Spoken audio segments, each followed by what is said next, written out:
Kaifa wa in yadharu alaikum la yarkubu fikum. Coba kamu bayangkan, kaifa, bagaimana jadinya. Tapi nggak terjadi loh ini, hanya untuk direnungkan. Kaifa, bagaimana jadinya in yadharu, kalau mereka berkuasa alaikum, kepada kalian. Ini Allah menjelaskan mentalitas mereka. Jadi mentalitas orang musyrik itu susah diambil untungnya. Giliran mereka yadharu alaikum, menang dari kalian, secara finansial lebih menang, secara politik lebih menang, secara pertahanan keamanan lebih menang. Apa yang terjadi? La yarkubu fikum illa wala dimma. Maka mereka tidak menghitung bahwa kamu sebetulnya satu suku, kamu mungkin satu keluarga. Itu sifat orang musyrik. Jadi menurut Allah aneh sahabat Nabi ini. Sudah mereka nggak layak berdampingan hidup di Mekah karena kemusyrikannya. Beberapa masih ada yang menganggap perlu diberi garansi karena dia kerabatnya. Terlalu baik orang Islam itu. Sebab mereka, orang-orang musyrik itu nggak ngitung itu. Mestinya orang-orang musyrik itu hitung-hitung lah. Ay para halia, senajan kamu orang Islam, wong kuno dulur kita. Bagi mereka nggak ada. Nah orang Islamnya kebaguran. Ya kamu memang musyrik tapi kamu saudara saya. Kata Allah, berakhir. Karena orang musyrik nggak begitu. Orang musyrik itu ngotot dengan kemusyrikannya dan tidak mau tahu walaupun dia pamannya, bibinya. Dan sampai sekarang kita lihat banyak orang yang hijrah masuk Islam, bapak ibunya nganiaya, anaknya masuk Islam. Yardaunakum bi afwahihim, mulutnya manis mereka itu. Mulut mereka itu manis, janji masuk Islam, yang penting dapat visa izin tinggal di Mekah. Yardaunakum bi afwahihim, mulut mereka itu manis. Ya karena menipu, ngeprank. Wa taba qulubuhum, yang bertolak belakang dengan hati mereka. Wa aksaruhum fasikun, tapi Allah tahu kebanyakan mereka itu adalah orang-orang fasik. Kenapa disebut fasik? Karena mulut manisnya sebetulnya kejahatan. Nah para sahabat ini banyak yang hampir tertipu, maka merengek, kasih dong jangan deportasi. Wong ada omong dia sebetulnya pengen masuk Islam, manis mulutnya benar. Bahkan ada yang inget dong, dulu kan kamu saya tolong, biasalah antar suku. Pernah kamu ditawan dalam satu peperangan antar suku, saya menjamin. Nah mulut mereka itu manis. Bapak-bapak, ibu-ibu, mulut manis itu tidak selalu dalam bentuk bohong dan menipu. Yang disebut mulut manis itu adalah bicara tentang jasa. Ya.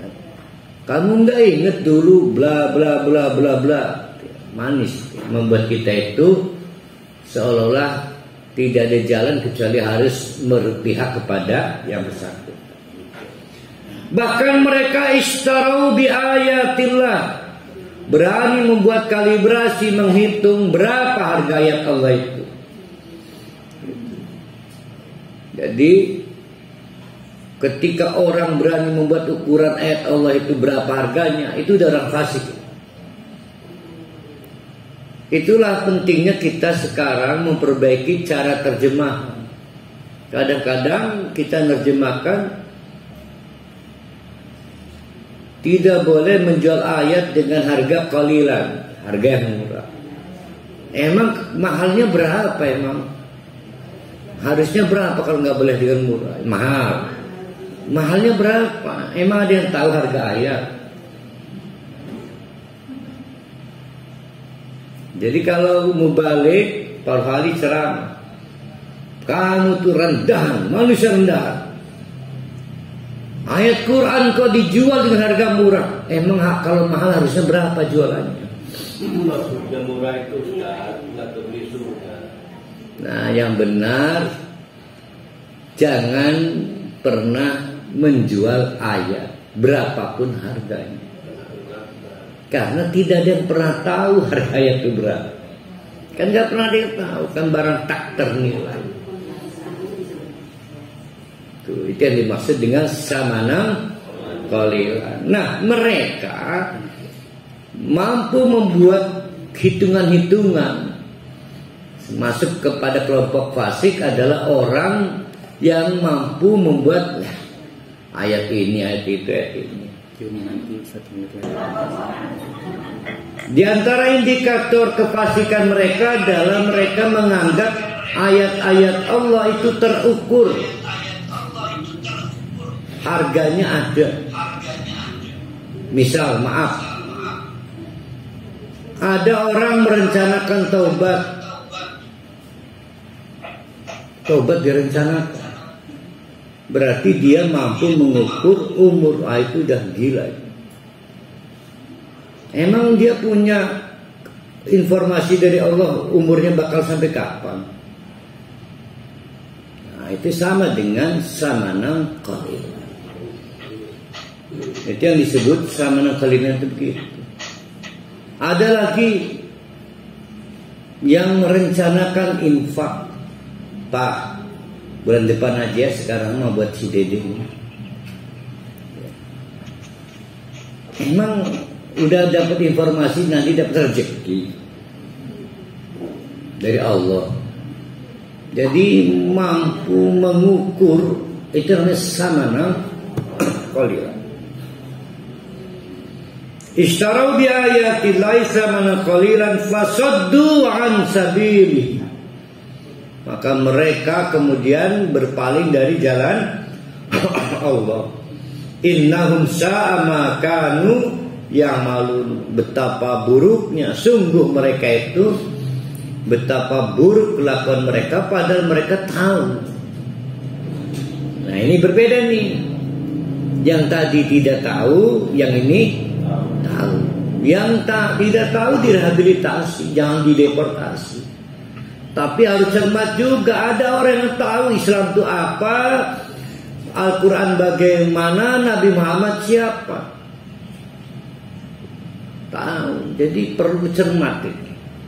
Di masa-masa pasca 4 bulan berakhir, yaitu pada tanggal kurang lebih 12 Rabiul Awal. La yarkubuna fi mu'minin illa wala dimma. Oh, tadi saya lompat ya. Tahu enggak ya? Wa ulaika humul mu'tadun. Kelompok terakhir yang kita bicarakan fasik, nekat menjadi fasik padahal mereka sudah tahu segalanya tentang Islam. Mereka bukan korban framing. Mereka tahu Nabi Muhammad utusan Allah, tahu. Tapi nekat fasik, dijamin oleh Allah mereka itu andai kata ngaku deduluran gelayar kubuna, tidak akan bisa dijadikan kerabat, nggak bisa. Nanti di ayat, pikir saya mudah ayat 10-an ya, di ayat 15 kita akan diberitahu harga termahal itu bukan persaudaraan kerabat, tapi persaudaraan seagama. Nanti diberitahu. Nah, layar tubuhnya dijamin oleh Allah yang ngejamin ini. Mereka tidak akan merasa berkerabat fi mu'minin dalam keimanan. Jadi percuma orang kayak gitu diberi visa izin tinggal sementara sekalipun di Mekah. Udah deportasi mereka. Ya. Wa ulaika humul mu'tadun. Mereka itu adalah kelompok-kelompok, apa terjemahannya mu'tadun, ibu-ibu pengennya? yang benar kebangetan. Kebangetan. Yang fasik banyak, yang ini kelompok kebangetan fasik. Yang menolak Islam banyak, tapi ini kebangetan menolak Islam. Itu al-mu'tadil. Jadi di tengah-tengah major itu ada kelompok khususnya. Banyak yang membenci Islam. Ini kebangetan membenci Islam. Oh, udah tahu soal Islam kok masih ngebenci Islam. Tapi kan yang membenci Islam banyak. Tapi yang tidak tahu nggak disebut al-mu'tadil. Sama membenci Islam juga. Ya kan ayat ini untuk sampai kapan? Tinggal settingnya kita perbaiki. Diulang lagi oleh Allah, fa in tabu, terkecuali mereka itu mau kembali menunjukkan syahadatnya, ditindaklanjuti dengan wa aqamus salat wa atuz zakat, maka resmilah mereka fa ikhwanukum fiddin, teman seagama. Berarti ada berapa syarat orang disebut teman seagama? Nggak bisa 2. Kalau 2 cekcok, kalau 3 nggak cekcok. Oke, punya istri 3 nggak akan cekcok. Yang cekcok itu istri 2.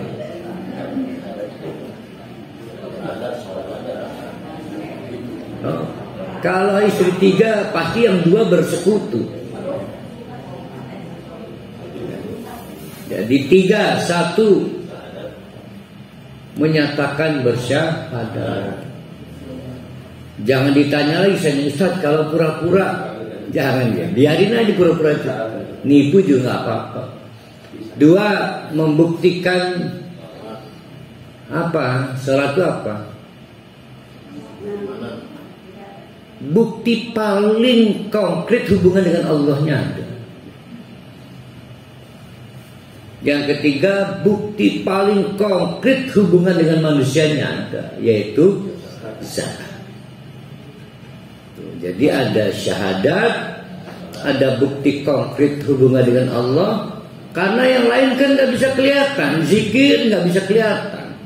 Emang zikir ada gerakannya. Ada Ustaz, gelang kanan, gelang kiri. Aku melaga nih. Zikir itu amalun qol, amal qol, amal hati. Tapi sholat ada yang bisa dilihat. Takbir, sedekah, ruku, sujud, yang tidak kelihatan kan? Yang lainnya nggak kelihatan. Bukti hubungan dengan manusia, infak jangan sampai kelihatan, tapi zakat harus diumumkan. Zakat harus diumumkan. Sebab kalau nggak diumumkan, zakat ini kan WP, sama dengan tax, wajib pajak. Harus dapat bukti berita acara penerimaan setoran. Enggak diburu sama negara, diterbitkan tagihan. Bandel minta tolong ke Jari, ngirim surat. Aja maning pajak, leasing sih menjadi tolong ke Jari, pakai surat cinta ya. Sama dengan, tapi infak nggak kelihatan. Jadi bukti konkret bahwa dia telah berkomunitas dengan orang Muslim, ya tunaikan zakatnya, umumkan. Malakah Bas mengumumkan si fulan telah bayar zakat. Yang lainnya mah hampir gak bisa kelihatan. Maka yang dijadikan indikator yang kelihatan sholat, zakat, yang lain. Itu syarat untuk bisa diterima dalam komunitas Islam dan kita tetapkan sebagai saudara seiman. Wa nufassilul ayati liqaumi ya'lamun. Kami rinci detil dari ayat berapa itu? 5, 6, 7, 8, itu kan detil tuh 9, 10 sampai 11 detil. Itu dirincikan oleh Allah untuk orang-orang yang mau tahu. Yang tidak mau tahu sepak. Ya. Banyak di antara kita Ustadz Ampurani belum tahu. Beda belum tahu dengan nggak mau tahu, beda. Kalau belum tahu ngaji, nggak mau ngaji nggak mau tahu. Jadi nggak mau ngaji itu sama dengan tidak mau tahu. Sibuk. Lah ya memang tugas setan menyibukkan orang. Ya, tugas setan itu menyibukkan orang. Kasihan setannya nggak ada kerjaan gitu. Ya. Kita harus punya empati pada setan ya. Wa inna kasu aymanahum min ba'di ahdihim wa ta'anu fi dinikum faqatilu a'immatal kufri. Dalam konteks kemudian ada kesepakatan baru, salah, bukan kesepakatan apa? Sumpah baru.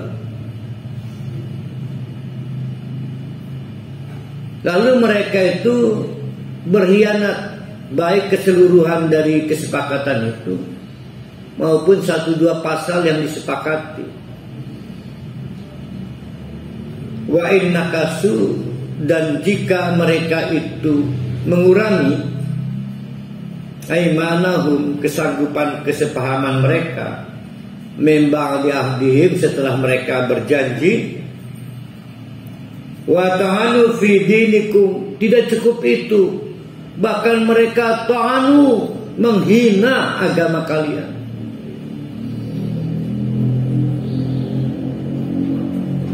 Beberapa Nabi Muhammad yang dihina profilnya. Tahu yang dimaksud menghina agama Islam itu? Paham nggak? Menganggap agama Islam agama yang tidak produktif, kakek salat, titik-titik izin salat. Kapan megang ini punya? Ya. Maka pabrik-pabrik membuat aturan izin sholat denda, berarti bayar, karena dianggap mengurangi jam kerja. Dihina salah kita mana wiridi kesuwen mana bareng manjing pabrik, manjing kantor, wis telat kan. Dari mana? Kamu makan terlalu? Enggak Pak, saya menghadap Allah. Banyak amat yang kamu ini. Jadi bulan-bulanan agama kita. Nah itu disebut wato'ah, menghina agama kita. Jadi menghina agama itu bukan menghina dalam pengertian maaf Islam tai, bukan.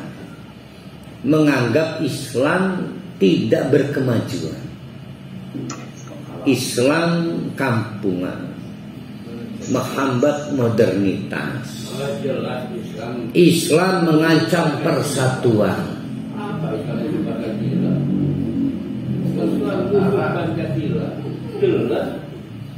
Ya makanya ini nih, itu bagus, pintar tuh, para hal itu, pintar dan nyinyir itu namanya. Saya nggak nyinyir, saya ingin objektif. Ta'anu itu hanya dimampukan oleh orang-orang berpengetahuan tinggi, dan ada pentolannya. Bagaimana situasi itu harus kita hadapi? Apakah korbannya? Karena orang yang menghina Islam, membenci Islam, itu korban. Maka kata Allah, kalau terjadi seperti itu, faqatilu a'immatal kufri, dedengkotnya itu bunuh, perangi Maaf, bukan bunuh, perangi dedengkotnya. Karena yang lain kendati pun banyak itu korban. Siapa dedengkotnya? Mungkin si netizen RP atau apapun, mungkin teman-teman yang ada di Balai Penelitian Pancasila kalau ke sini. Ya. Jadi bukan yang membenci Islam dan bukan yang tidak senang Islam. Siapa yang membuat mereka benci Islam? Nah di Mekah, bukan Indonesia, pada waktu itu banyak orang yang korban framing. Tuh. Nah siapa ini yang memframing ini? Itu disebut a'immatal kufri. Paham gak itu artinya? Artinya orang Islam harus cermat melihat fenomena sosial antara akibat dengan sebab. Harus punya lab yang memadai, kemauan untuk menganalisa. Tidak boleh yang sifatnya di tataran grassroots itu disebut sebagai akar masalah, nggak boleh. Namanya orang nggak cerdas. Bawa itu ke lab, laboratorium kebijakan publik. Barulah ketahuan bahwa terorisme akar masalahnya adalah ekonomi. Bahwa mereka kemudian merampok, menghina presiden bukan karena benci dengan partai tertentu atau masalah tertentu. Mereka adalah korban ketidakadilan. Temukan dulu. Nah pasti ada penyebab utamanya. Itu yang disebut dengan a'immatal kufri. Dedengkot-dedengkot. Jadi wajib umat Islam itu peka secara analisis sosial.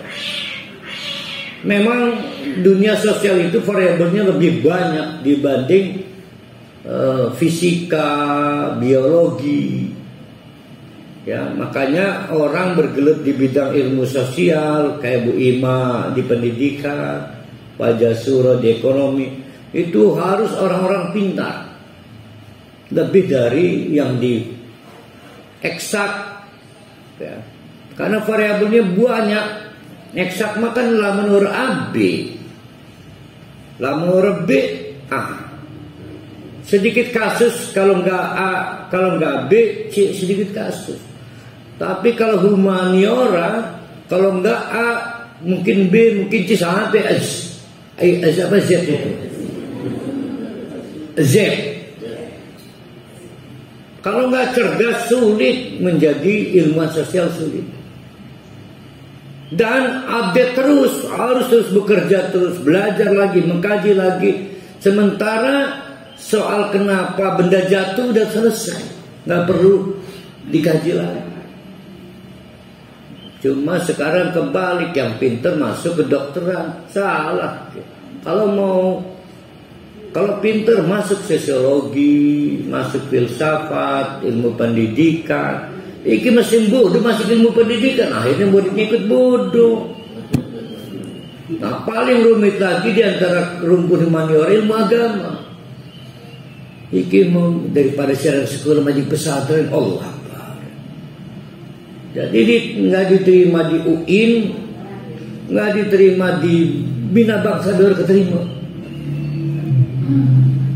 Kenapa nggak diterima? Nggak punya waktu. Akhirnya pesantren. Jadi pesantren itu wadah terakhir untuk yang tidak punya kemampuan finance, kemampuan intelektual, sangkrah.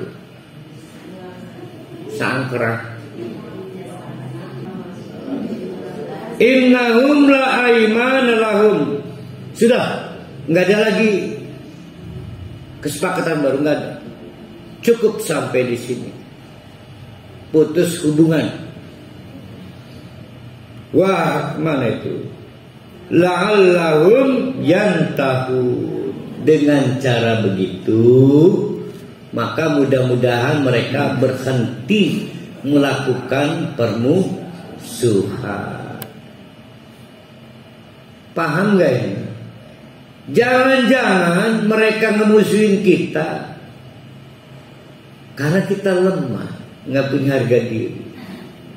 Dikit-dikit mau diajak kompromi, sumpah. Sekali waktu cukup, kami nggak bisa lagi hadir di meja perundingan. Mereka gentar. Nah, itu lihat Israel, dikit-dikit meja perundingan, dikit-dikit meja perundingan. Geleman bae mana kita, akhirnya kita di bawah tekanan mereka, nggak wibawa. Sekali waktu tolak ajakan mereka berunding, la'allahum yantahun. Sebenarnya mereka berhenti menganggap kita kecil dan bisa dikendalikan.